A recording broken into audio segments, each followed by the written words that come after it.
تو عالم دین ہے، تو نے علم حاصل کیا تھا. توجہ، غور کرو مسلمانوں، توجہ کرو. تو نے علم حاصل کیا تھا صرف اپنے لیے نہیں. سبحان اللہ کہو. تو نے علم حاصل کیا تھا صرف اپنے لیے نہیں، تو نے علم حاصل کیا تھا زمانے کے لیے.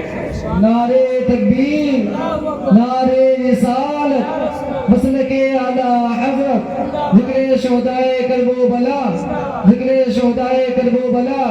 نعرے تکبیر، نعرے رسالت.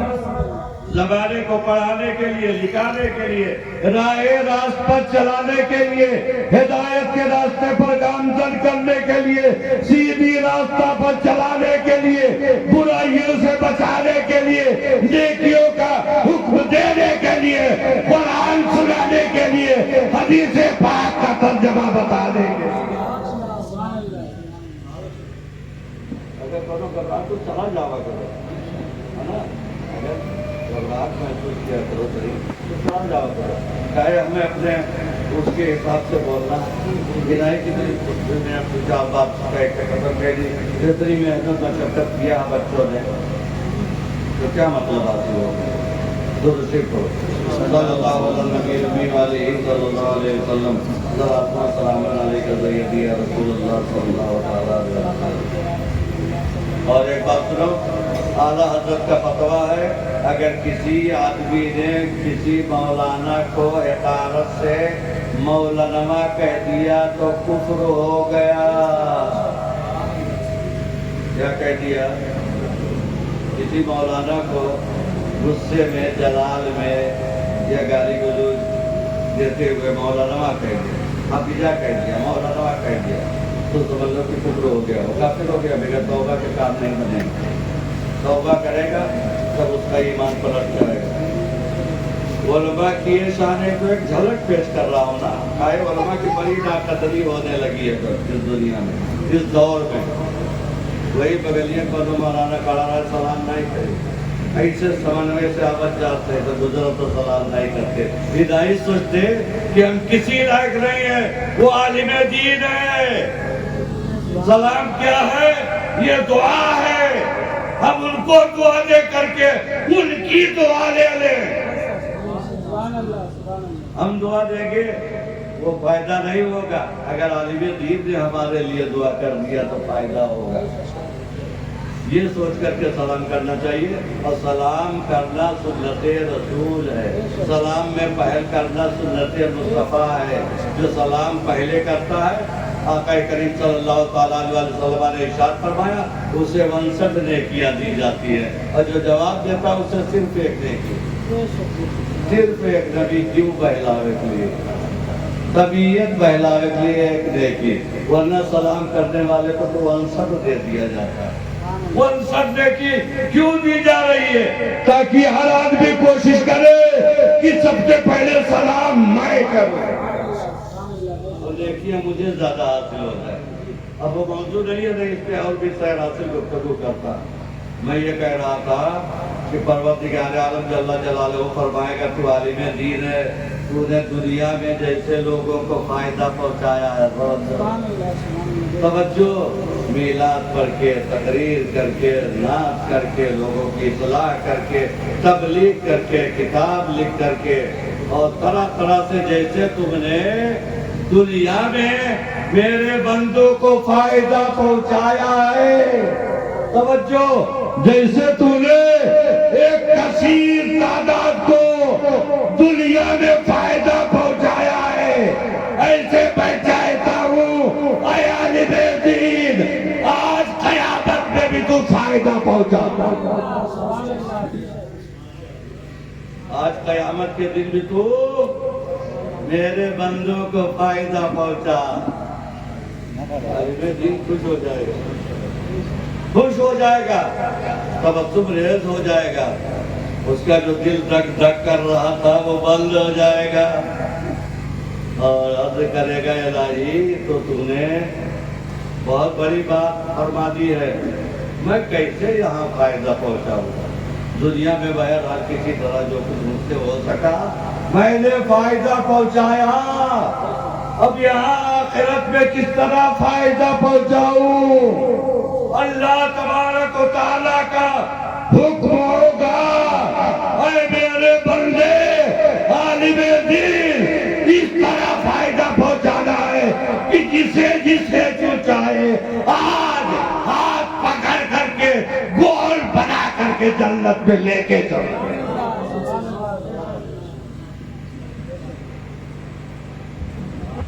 کتنا بڑا فائدہ، کتنا بڑا فائدہ، سوچو، سوچتے رہ جاؤ۔ عابد اور شہید تو جا رہے ہیں وہیں سے اکیلے، لیکن عالم دین کو روکا گیا کہ تم اکیلے نہیں جائے گا، جس کو چاہو لے کر کے چلے۔ سبحان اللہ، سبحان اللہ۔ تو مسلمانوں اس لیے میں کہتا رہتا ہوں کہ نہ اولیاء کا دامن چھوڑنا، نہ علماء کا دامن چھوڑنا، ان سے یہاں بھی فائدہ ہے، وہاں بھی فائدہ، اور یہ سب برکت ہے مصطفیٰ جان رحمت صلی اللہ تعالیٰ علیہ وسلم کی۔ آقا کریم صلی اللہ تعالیٰ علیہ وسلم نے تبلیغ کیا، ارشاد کیا، دین کی نشو و نما فرمائی، جو کچھ کرنا تھا کیا، پھر آخری آیت کریمہ نازل ہوئی، الیوم اکملت لکم دینکم، الیوم اکملت لکم دینکم۔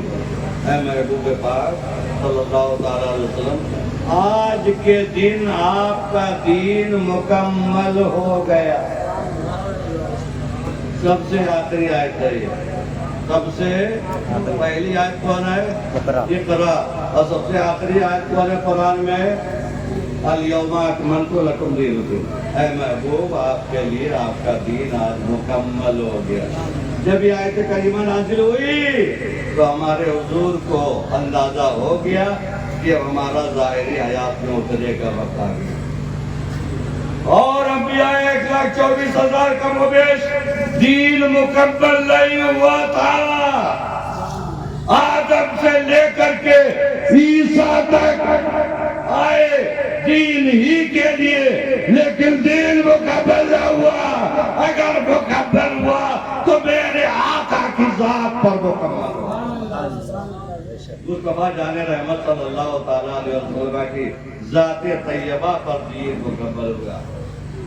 اپنی بیٹی حضرت فاطمہ زہرا رضی اللہ تعالیٰ عنہ کو حضور پاس بلاتے ہیں، مشکات شریف میں ہے، پاس بلاتے ہیں، ارشاد فرماتے بیٹی وہ غریب آ رہا ہے کہ میں تم لوگوں سے منفصل ہونے والا ہوں، انفصال اختیار کرنے والا ہوں۔ حضرت فاطمہ زہرا رضی اللہ تعالیٰ عنہ نے جب یہ سنا تو رونے لگی کہ ابو جان کا شاید آخر وقت آ رہا ہے۔ حضرت خاتون جنت فاطمہ زہرا رضی اللہ تعالیٰ عنہ رونے لگی۔ اس کے بعد تھوڑی ہی دیر میں مصطفیٰ جان رحمت صلی اللہ تعالیٰ علیہ وسلم نے فرمایا، اے بیٹی تو میری جان سے بھی زیادہ قریب ہے، میں بہت دنوں تک تجھے دور رکھنا نہیں چاہتا، بہت دور تک تجھے جدا رکھنا نہیں چاہتا، بہت جلد بہت جلد بہت جلد تو میرے پاس آ جائے گی، بہت جلد تو میرے پاس آ جائے گی۔ اپنا فرمانا تھا کہ حضرت خاتون جنت فاطمہ زہرا رضی اللہ تعالیٰ عنہ مسکرا اٹھی۔ اس کے بعد جن لوگوں نے دیکھا تھا کہ تھوڑی دیر میں رو رہی تھی، تھوڑی دیر میں مسکرا اٹھی، حضرت خاتون جنت فاطمہ زہرا رضی اللہ تعالیٰ عنہ تو پوچھا کہ کیا معاملہ ہوا، تو انہوں نے فرمایا ایسی بات ہوئی ہے، ایسی بات ہوئی ہے۔ وقت ابھی ہے کہ نہیں؟ کچھ ٹائم ہے کہ ختم کیا جائے؟ بہرحال وہ وقت آ گیا سرکار کے وصال مبارک کا۔ سرکار جب بیمار ہوئے تو 17 وقت کی نماز حضرت سیدنا ابوبکر صدیق اکبر رضی اللہ تعالیٰ عنہ مصطفیٰ جان رحمت کے حکم پر پڑھائی ہے۔ کئی وقت کی مصطفیٰ جان رحمت کی ظاہری حیات میں حضرت سیدنا ابوبکر صدیق نے 17 وقت کی نماز پڑھائی ہے، اور ان کے پیچھے حضرت عمر نے بھی پڑھی، عثمان غنی نے بھی پڑھی، مولائے کائنات نے بھی پڑھی، سلمان فارسی نے بھی پڑھی، صہیب رومی نے بھی پڑھی، اور تمام صحابہ کرام نے پڑھی۔ تو بتاؤ، جب جن لوگوں نے صدیق اکبر کے پیچھے نماز ادا کر لی تو ان کے صدیق اکبر امام ہوئے کہ نہیں ہوئے، مقتدا ہوئے کہ نہیں ہوئے، پیشوا ہوئے کہ نہیں ہوئے؟ ہوئے۔ تو یہاں ان کی رد ہو رہی ہے، رافضیوں کی، شیعوں کی رد ہو رہی ہے، جو کہتے ہیں مولائے کائنات پہلے ہے، وہ خلیفہ بلا فصل ہے، خلیفہ عمر بلا فصل ہے۔ میرے نبی صلی اللہ تعالیٰ علیہ وسلم نے حضرت عمر کو مصلی پر بڑھا کر کے یہ ظاہر فرما دیا کہ تمام صحابہ میں اگر کوئی میرے بعد سب سے افضل ہے تو وہ کوئی اور نہیں، میرا یار غار صدیق اکبر ہے۔ چنانچہ یہ بیماری کا موقع تھا، آقا کریم صلی اللہ تعالیٰ علیہ وسلم کی بارگاہ ناز میں مرتبہ حضرت سیدنا جبریل امین علیہ الصلوۃ والتسلیم حاضر ہوئے، سلام کیا، حضور بیمار ناسازی تباہ چل رہی ہے، سلام عرض کیا، آقا کریم نے سلام کا جواب دیا، کیا دیا؟ سلام کا جواب دیا۔ حضرت جبریل اندر گئے، حالانکہ ساتھ میں حضرت اسرائیل بھی ہیں، ساتھ میں کون ہے؟ حضرت اسرائیل، جسے ملک الموت کہا جاتا ہے، لیکن اندر کون جا رہا ہے؟ حضرت سیدنا جبریل جا رہے ہیں۔ کیوں جا رہے ہیں؟ آقا کریم سے اجازت مانگنے کے لیے۔ کون انسان ایسا دنیا میں ہوا ہے کہ جس کی چاہت پر اس کی ولادت ہوئی ہو اور جس کی چاہت پر اس کا وصال ہوا؟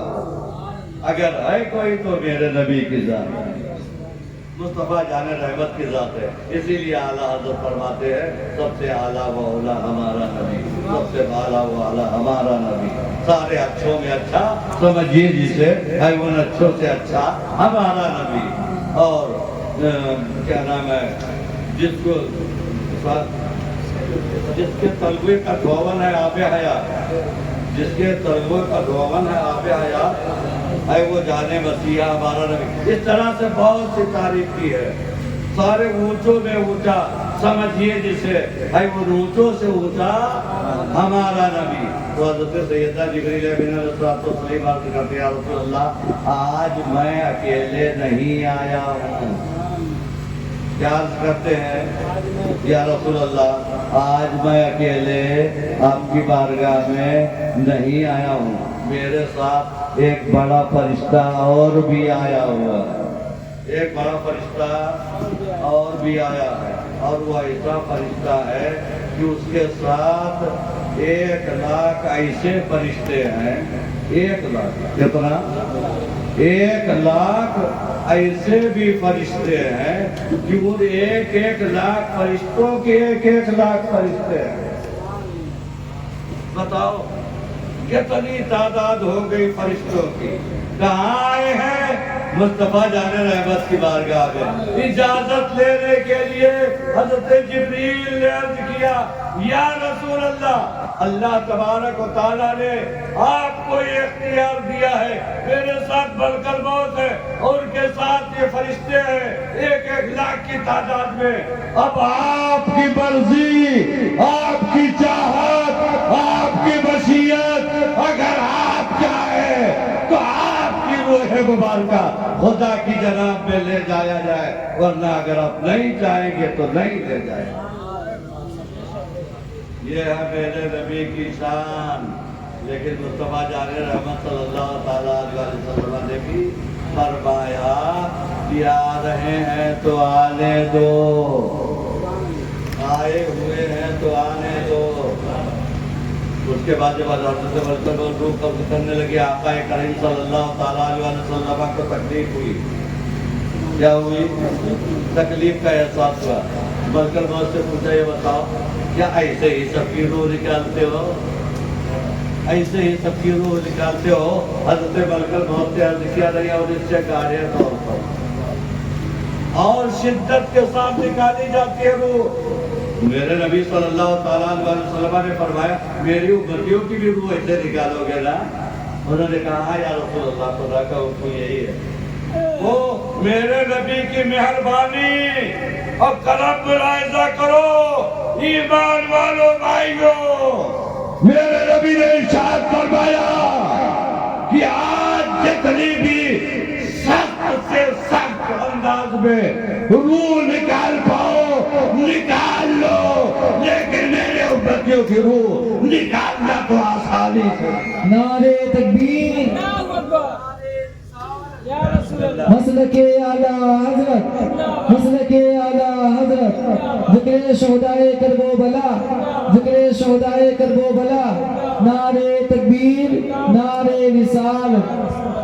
آقا کریم صلی اللہ تعالیٰ علیہ وسلم حضرت اپنے عائشہ صدیقہ رضی اللہ تعالیٰ عنہ کے حجرے میں ان کے جان ہوئے مقدس پر اپنا سر مبارک رکھے ہوئے تھے، سامنے جو ہے پلیٹ میں برتن میں پانی رکھا ہوا تھا، حضور اپنا ہاتھ پانی میں ڈالتے چہرے پہ ملتے اور ارشاد فرماتے کہ واہ موت کی سختیاں، واہ موت کی سختیاں، آہ موت کی سختیاں، ہمارے حضور ہمارے لیے تکلیف اٹھا رہے ہیں، ہمارے حضور ہمارے لیے، اور ہم لوگ اپنے لیے تکلیف نہیں اٹھا پاتے، ہم لوگ اپنے فائدے کے لیے تکلیف نہیں اٹھا پاتے، لیکن ہمارے حضور ہم سب کے لیے تکلیف اٹھا رہے ہیں۔ چنانچہ آقا کریم صلی اللہ تعالیٰ علیہ وسلم کا ظاہری حیات سے وصال ہو گیا، انا للہ و انا الیہ راجعون۔ آقا کریم صلی اللہ تعالیٰ علیہ وسلم کی روح مبارکہ جیسے ملکل موت لے کر کے گئے خدا کی جناب نے، کہاں لے کر کے گئے؟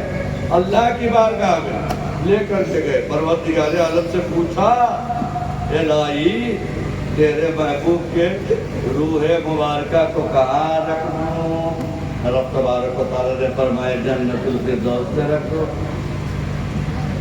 تو فرشتے نے عرض کیا الہی جنت الفردوس تو تیرے محبوب کے غلاموں کے لیے ہے نا، غلاموں کی جگہ ہے۔ رب تبارک و تعالیٰ نے فرمایا تو عرش اعظم پہ رکھ دو۔ کہاں رکھ دو؟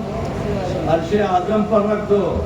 فرشتے نے عرض کیا پروردگار عالم عرش اعظم پر تو تیرے محبوب کا قدم پڑ چکا ہے، قدم مبارک پڑ چکا ہے۔ تو رب تبارک و تعالیٰ نے فرمایا اے ملکل موت سن، میں نے روح مصطفیٰ کے لیے کوئی ایسی جگہ قیمتی بنائی نہیں جہاں روح مصطفیٰ رکھی جائے، تو سن جہاں سے روح مصطفیٰ نکال کے لایا ہے وہی دوبارہ لے جا کے رکھ۔ میں نے محبوب کے سینے سے زیادہ بہتر کوئی جگہ بنائی ہی نہیں ہے، اس لیے ملکل موت میرے محبوب کے روح مبارکہ کو وہی لے جا کے رکھو جہاں سے لائے ہو۔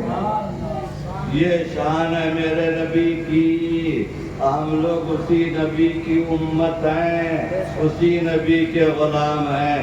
اللہ کا کتنا بڑا فضل ہے، احسان ہے کہ اس نے ہمیں اور آپ کو اپنے محبوب کی امت میں پیدا کیا۔